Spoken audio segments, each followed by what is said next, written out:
Bismillahirrahmanirrahim. Dear student, today we will discuss about the structure and as well as the sentence. What is sentence and what is the structure and what is the part of the sentence. That is very basic initial lecture. Most of the people were requesting me to tell us about the basic level because we want to learn from the basic. So today we will discuss about only sentence, and then it would be the parts of the sentence. What are the part of the sentence? And after watching this video you would be able to know about the basic structure of a English sentence structure and as well as a sentence and its parts. So my lecture would be only on this thing, what is sentence and what is the parts of the sentence. Before starting my lecture, it is requested to subscribe my channel so that you can receive my all videos on daily basis, because I am working on daily basis. So subscribe and as well as like. Thank you so much. Now come to the first slide for learning, that is sentence and its parts of sentence. फिक्रा क्या है? What is a sentence? Every complete sentence has two parts, subject and the predicate. अब जो है एक फ़िक्रा जो है वो दो हिस्से रखता है। एक हिस्से को हम सब्जेक्ट कहते हैं और दूसरे को प्रेडिकेट कहते हैं। अब हम स्टेप बाय स्टेप देखेंगे कि what is a subject. We may define a subject as a person और thing that is performing some action or being discussed. फाइल, सब्जेक्ट को उर्दू में फ़ाइल कहते हैं। इस चीज़ या शख्स को कहते हैं जो कोई काम कर रहा हो या जिसके बारे में बात की जा रही हो। For example, Ahmad is going to market.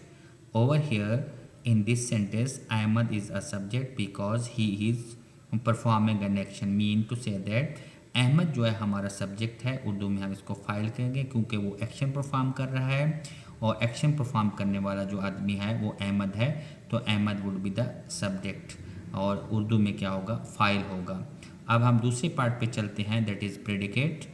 Predicate is defined as a part of sentence while give us information about subject. अगर सब्जेक्ट के बारे में मज़ीद जो हमें मालूमात देता है वो हमें क्या कराती है? प्रेडिकेट कराती है, जिसमें आपका ऑब्जेक्ट भी हो सकता है और आपका एक्शन वर्ब भी हो सकता है, वर्ब भी हो सकता है। फ़िक्रे का वो हिस्सा जो हमें फ़ाइल के बारे में बताए प्रेडिकेट कराता है। एग्जाम्पल देखते हैं। For Ahmad is going to market, the same sentence is here. In the sentence is going to market is a predicate, and because it is giving information about the subject, so in predicate there are two kind of things here. One is verb and one is object, that is market. To market are as well as the verb. The remaining part of the subject, we can say that simply the remaining part of subject in the sentence is called a predicate. Other than subject is a predicate. So the subject और predicate दो हिस्सों में तकसीम किया गया है। Jump to the next one, that is so don't be confuse with this, हमें confuse नहीं होना। A predicate normally consist of a verb, object and preposition. एक जो है प्रेडिकेट जो होता है वो ज़्यादातर जो है वो वर्ब के साथ, ऑब्जेक्ट के साथ और प्रपोजिशन के साथ जो है ऐड होता है। वाइल लर्निंग बेसिक ग्रामर, हम जो है बेसिक ग्रामर को जब हम लर्न करते हैं grammar, most of us learn sentence structure as subject, verb and object. अगर हम देखें तो इंग्लिश का बेसिक स्ट्रक्चर के अंदर जो है तीन चीज़ें पाई जाती हैं, सब्जेक्ट होता है, वर्ब होता है, ऑब्जेक्ट होता है। आसान वर्ड में मैं आपको इसको एग्जाम्पलीफाई करना चाहता हूँ। सब्जेक्ट इज़, आप अगर इंसान का हेड देखें, सर देखें तो सब्जेक्ट है, उसका जो पेट वाला हिस्सा है वो वर्ब को कंसिडर कर लें और पाँव जो है ऑब्जेक्ट को कंसिडर कर लें। तो ये तीन हिस्से जो है आप समझ लें सब्जेक्ट, वर्ब और ऑब्जेक्ट को। अब हम जो है वर्ब के ऊपर देखते हैं। Verb or word that shows an action, sing, जैसा कि इसमें एक्शन सिंग है। अकोरेंस, कोई चीज़ हैपनिंग हो। डेवलपमेंट, जिसको हम कह सकते हैं आर स्टेट ऑफ बीइंग, या फिर किसी चीज़ का होना पाया जाता है, एग्जिस्ट पाया जाए, तो ऐसी चीज़ को हम क्या कहते हैं? वर्ब कहते हैं। वर्ब या फाइल एक ऐसा लफ्ज़ है, उर्दू में वर्ब को जो है फेल कहते हैं। ऐसा लफ्ज़ है जो किसी काम का करना, वकू पजीर होना या किसी हालत को बयान करता है। एग्जाम्पल देते हैं, Ahmad is going to market. In this sentence going is a verb as it is showing an action. इसमें जो है गोइंग जो है वर्ब है जिसमें वो एक्शन शो कर रहा है कि अहमद जो है वो क्या कर रहा है, उस एक्शन क्या है, उसका एक्शन जो है वो गोइंग है। तो यहाँ पे वर्ब जो है एक्शन उसका गोइंग है। हम ऑब्जेक्ट को देखते हैं। ऑब्जेक्ट इज अ नाउन और प्रनाउन। पर नाउन होगा तो पर्सन होगा, प्रनाउन होगा तो थिंग होगा, या फिर पर्सन भी हो सकता है। Which is being affected by the action of the verb. मफऊल कहते हैं उर्दू में ऑब्जेक्ट को। इस शख्स मफऊल उस शख्स या चीज़ को कहते हैं जिस पर कोई काम किया जा रहा है, जिस पर कोई काम हो रहा है। Ahmad is going to market in this sentence, the market is an object of the sentence. तो हमें क्लियर पता चल गया है कि हमारा सब्जेक्ट क्या है, वर्ब क्या है और ऑब्जेक्ट क्या है।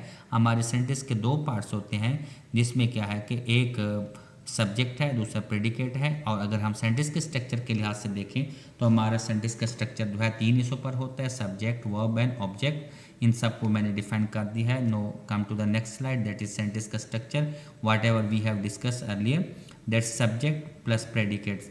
person, thing, now discuss about the subject, person, thing, performance, action being discussed, these all are called subject. Predicate tells about a subject in the sentence, जो सब्जेक्ट के बारे में एक्शन या मज़ीद कोई इस चीज़ के ऊपर जो बात हो रही होती है, दैट इज़ कॉल्ड प्रेडिकेट। तो ये दो मेन पार्ट हैं। और स्ट्रक्चर के लिहाज से सेंटेंस जो है 3 हिस्सों में है, सब्जेक्ट, वर्ब और ऑब्जेक्ट है। सब्जेक्ट जो है वो काम करने वाला होता है, जैसे Ahmad is going to market, Ahmad जो है वो सब्जेक्ट है। और गोइंग जो है वो वर्ब है, एक्शन परफॉर्म हो रहा है, वो एक्शन क्या परफॉर्म कर रहे हैं, जाने का। और जा किधर रहा है, मार्केट, मार्केट क्या एक ऑब्जेक्ट है। अब हम ये कह सकते हैं कि सब्जेक्ट अहमद है, गोइंग वर्ब है और मार्केट जो है वो ऑब्जेक्ट है। इस तरह जो है हमारा जो है एक सेंटेंस कंप्लीट होता है। आज हमने एक बेसिक चीज़ को डिस्कस किया। इंशाल्लाह अब नेक्स्ट लेक्चर में जो है हम सारी चीज़ें डिस्कस करेंगे ग्रामर की। Thank you so much for watching my channel. कल हम प्रेजेंट इंडेफिनिट टेंस को जो है प्रेजेंट करूँगा। अस्सलाम वालेकुम।